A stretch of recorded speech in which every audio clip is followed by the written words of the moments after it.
travelers in Boston recently noticed something strange on their way to work as a few signs popped up all over the city seemingly overnight. Every single one of the displays centered strongly around members of the Islamic faith, and just 2 words was all it took to leave citizens of the city downright furious. After Islamists were coddled, protected, and favored over the past 8 years under Barack Obama, Muslims in America developed a sense of entitlement.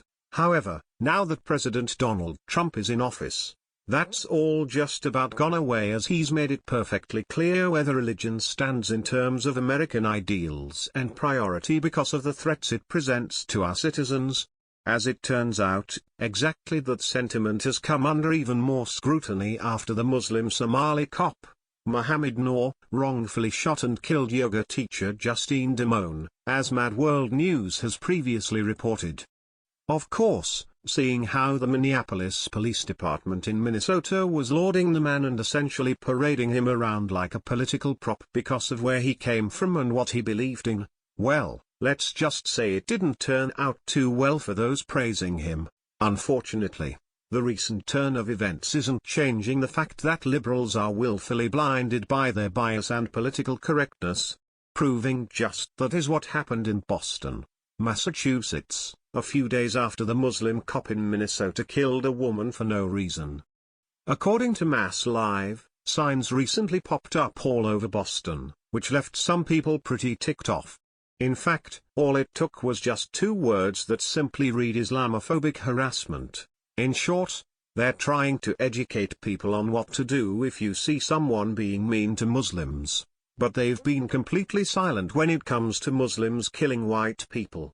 City workers are putting up PSA posters around Boston Monday in a new initiative to show people how to safely step in and help stop incidents of Islamophobic harassment.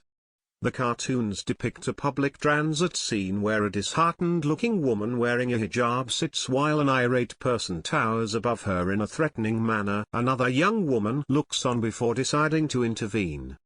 The step-by-step instructions, city officials said, encourage bystanders to quickly strike up conversations with Muslims being assailed by strangers, in hopes the actions will help disrupt the abuse, make victims feel safer and less alienated, and help disempower perpetrators. Source: WBUR. As one would imagine, several people were upset over the sign, saying there really was no reason to post them, let alone enough reason to spend taxpayer dollars on such an advertisement campaign. This is trying to combat against people being mean to a specific demographic, which the left wants us to believe is a problem.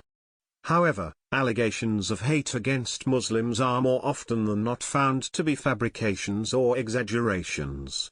The First Amendment outlines the right that everyone has to voice their opinion, so long as it's not a personal or physical threat. Sharia law, on the other hand, prevents all negative speech about Islam. So, in essence, these signs are a stepping stone towards the Islamization of our country. The right to free speech was put in place in spite of the fact that words may one day offend someone, and it is a pivotal right to maintaining all the other freedoms we enjoy. Once we cannot voice opposition to a totalitarian political system, which is what Islam is, we risk falling victim to it.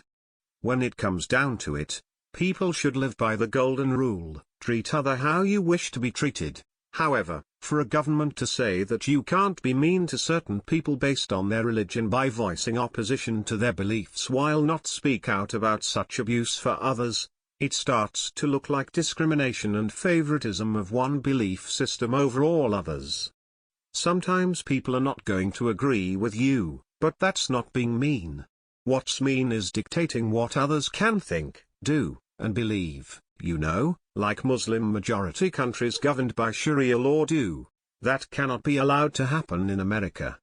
The right to free speech is worth so much more than the fact that someone's feelings might get hurt once in a while. Please share the story and tell us what you think by clicking one of the buttons below. We want to hear your voice.